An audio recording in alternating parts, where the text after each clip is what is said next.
My son-in-law, good morning, no. Mama Uche greeted her daughter-in-law Chioma. Chioma didn't want to argue with her mother-in-law that morning, so she smiled and greeted her, continuing with her chores. Mama Uche wasn't satisfied. She wanted a fight, a reason to ruin the shack we'd call marriage her only son Uche was in. As she stormed towards Chioma to continue her fight, Uche stepped out, immediately sensing his mother's intent. Mama, I need to talk to you, he said, stopping her in her tracks. He was used to bringing up random conversations to keep his mother busy. Things were once peaceful in his home. His mother lived far away in her hometown, while he and his new bride lived in her hometown, happy and content, until that dreadful day. He and Chioma had been sleeping soundly one night when a storm cloud began to form in the village. It rained so much, all the villagers feared for the worst, scared their crops would be damaged. But for Uche and his wife, their loss was more than damaged crops. Their roof began to leak, and the pair had to move everything in their room to a corner. Just then, Chioma saw a part of the roof about to fall on her husband. As she ran over to push him away, a huge stick fell over her, stabbing her in the stomach. There was blood everywhere. Despite the rain, Uche carried her rushing to the village medicine man, where it was discovered that Chioma would never be able to conceive again, and the couple learnt she was pregnant when the incident happened. She had lost the child too. Uche never narrated the story to his mother, as he knew if she discovered Chioma no longer had the ability to conceive, she would insist he married someone else. He could only console his wife at night when she cried, and keep his mother at bay when she sought for a fight. Mama, when will you embark on your journey back? Uche asked his mother one evening. So that man you call a wife has asked you to chase me away. Uche, remember you suckled on this breast for 2 years, and now you want to chase me away because of a barren woman? Mama, what are you saying? Chioma loves you and would never ask me to chase you away. I just feel you have stayed with us for 4 months, and you should leave to tend to Papa. As Mama Uche heard this, her stern expression softened. It's true, Sha. Your father is so lost without me, she said proudly. I will leave tomorrow. Tomorrow? Uche asked, surprised. Isn't it too soon? Isn't that what you wanted? His mother asked, laughing. No, Mama, Uche said. Don't worry. I already prepared your favorite soup this morning. Just make sure your husband, your wife, continues to feed you well. If she cannot bear children, she can at least take care of my own child. Uche just stared at her. Deciding silence was better. Unknown to him, Chioma, who was standing at the hut entrance, heard everything, including Mama Uche's jests. That night, as she laid in her husband's arms, she cried silently. Why did the gods have to punish her like this? Chioma was the first child of her parents. She loved to carry the neighbors' children growing up, and her younger siblings as well. She always pictured herself as a mother, but now she would never be able to do that. Her husband was his parents' only son. Unless he married someone else, his lineage will end with him. All this and more went through her mind as she wept. Days went by, and the tension had left with Mama Uche. As the couple held hands, taking a stroll, they encountered a strange, deformed man who was struggling with a huge pot. Worried for the man, Uche rushed over, offering to carry the pot instead. Thank you, the man said, as he flashed a toothless smile. They walked silently with the man until they reached the hut, which happened to be on the outskirts. Do you have anyone who comes to look after you? Chioma couldn't help but ask, with concern etched on her face. I don't, he said. Who would look after someone that looks like this? I was thrown out as a newborn, left to the mercy of others. Chioma and Uche felt pity for the man as tears formed on their cheeks. They both exchanged a knowing look and promised to come every evening to help the man. The old man ended up being a seer with the ability to hear from the gods. One day, just as he was escorting Chioma, as Uche had not come that day, he held Choma's hands and asked her, What do you most desire, little one? She smiled sadly. A child to call my own is what I want. Unfortunately, I can never have one. Who told you it is impossible? He asked softly. It is written in your fate to bear a child. Chioma began to weep, narrating how she had lost her unborn child and the ability to conceive. I see, the old man said, and after that, he said nothing else. Days went by, and Chioma had forgotten about her conversation with the old man when she heard knocking on her hut. It was still dawn, and the rooster had not crowed. Who could that be? Uche mumbled as he stood up to check. Standing on the other side of the door was the frail old man who was holding the same pot the couple had seen with him when they had just met. Papa, Chioma said, rushing over, what brings you here and how do you know where we live? Fire cannot be hidden under a cloth, he said, with a smile. Yeah, he said, pushing the heavy pot into Uche's hand. Every day, by this time, fill the pot with water. This pot must never see the sun for 3 full moons.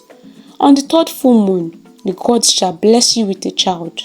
The child you lost, but remember, until she clocks 9 months in this world, she must never see the sun.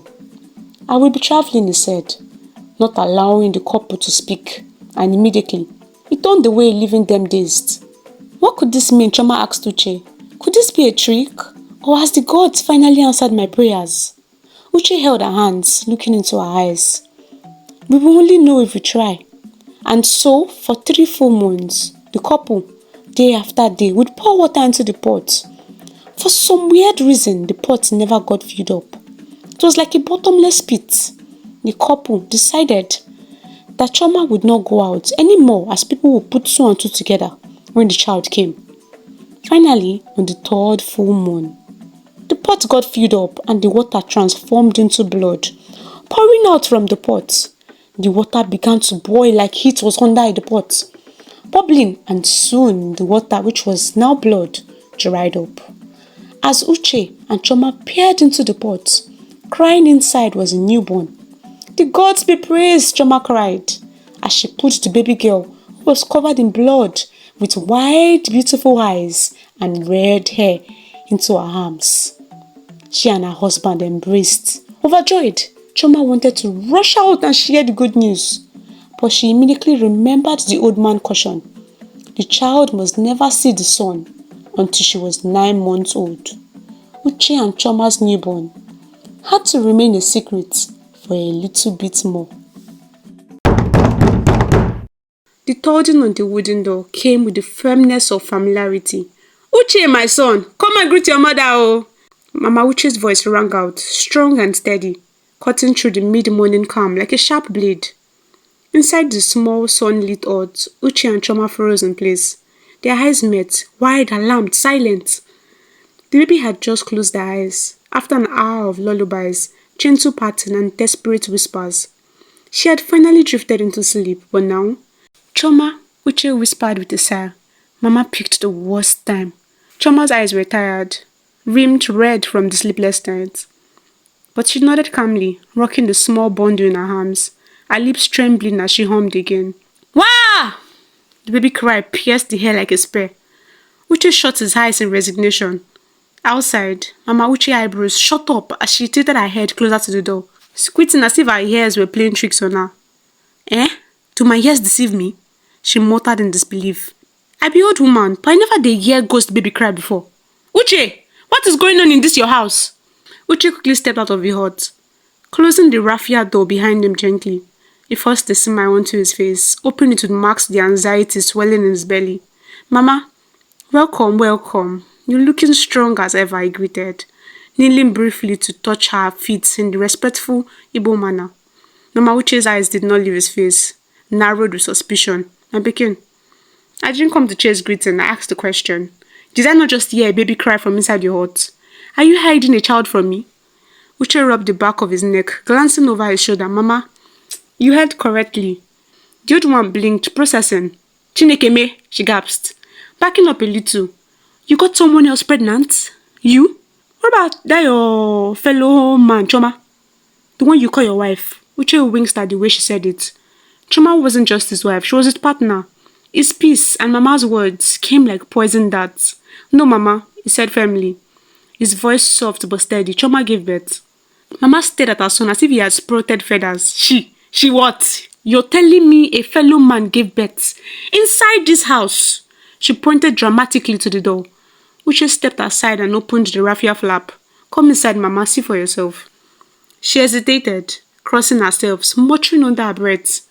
But curiosity overtook her superstition, and she entered. There, lying on a mat, wrapped in white clothes, was a tiny baby. Her skin glowed with health, her cheeks full, her tiny fingers switching in her sleep. And then, Mama's eyes widened even further. Ah! She exclaimed, stumbling back a step. What is this I'm seeing with my crocodile eyes? The child's hair. It's red. Bright red like fire. Chioma, what abomination did you commit? What evil thing have you done that the gods have cursed this household so? Chioma flinched. She hadn't spoken a word since Mama entered. Her body coiled protectively around the baby, her eyes filling with silent tears. Uche stepped forward sharply. Mama, stop! Uche, you are defending her after this? After the gods clearly sent a sign. How can a baby born in this land have hair like this? Does she even belong to us? I said stop, Mama! Uche's voice rose this time, loud enough to rattle the pots hanging on the wall. This child is ours. Mine and Chioma's. Born from love, not evil. Mama Uche turned to him, her mouth agape. Days turned into weeks, and weeks into years, but Mama Uche never carried her granddaughter. Not even once. Each time, Chioma gently offered the child into her arms. Mama Uche would draw back sharply, as though the child's hair burned her skin. Ah, that red hair again. I can't do that like that though, she would mutter, waving her hand dismissively. This is not ordinary. But it wasn't really the hair. Deep inside, Mama Uche's heart was heavy with something more bitter. Regret. Years ago, she had openly mocked Chioma in front of others. Your womb is dry like a matan firewood, she once said. My son should have married someone fruitful. Now, the same woman she called barren had given birth to a radiant child, a girl with the hair the color of fire, and eyes that sparkled like wet mango leaves in sunlight. The villagers, who had once pitied Chioma and Uche, began to whisper among themselves. That child. Why is her hair red? Is she from us? Maybe she's not human. Maybe she's a spirit sent to deceive them. They no longer visited the family. Children were told not to play with little Amma. Some parents even pulled their children away from her when she came close. Out of fear and love, Chioma and Uche kept Amma at home. The compound became a small world, full of stories, laughter, songs, and the many plants Chioma grew in clay pots. By the time Amma turned 6, she was a wonder to behold.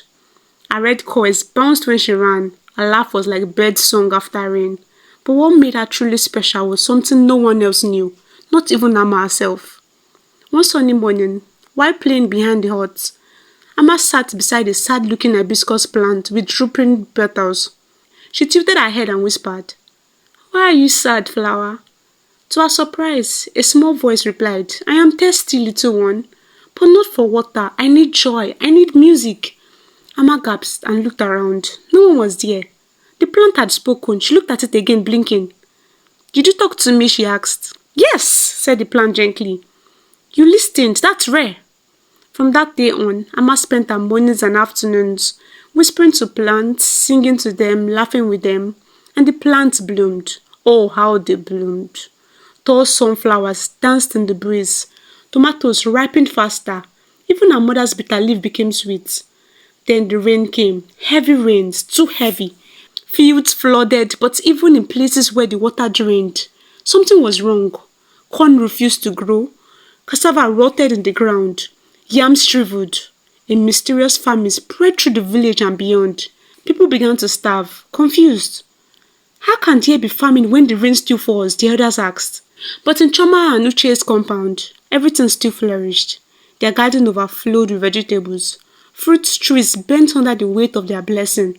Chioma, what fertilizer are you using? A neighbor once asked. Chioma simply smiled and shrugged. Just love, maybe. But she didn't know that her daughter was the one secretly blessing the crops. One market day, Chioma took Amma with her to the edge of the village. As they walked, Amma tucked her mother's wrapper. Mama, why is everyone's garden empty? Chioma sighed. There's been a famine, my child. No one knows why. At the roadside, they saw an old woman bent over, struggling to till a stubborn patch of earth. Her hands shook. Her face was thin and tired. Amma pulled away from her mother and ran to the woman. Let me help, she said cheerfully. The old woman laughed weakly. Ah, you're just a child.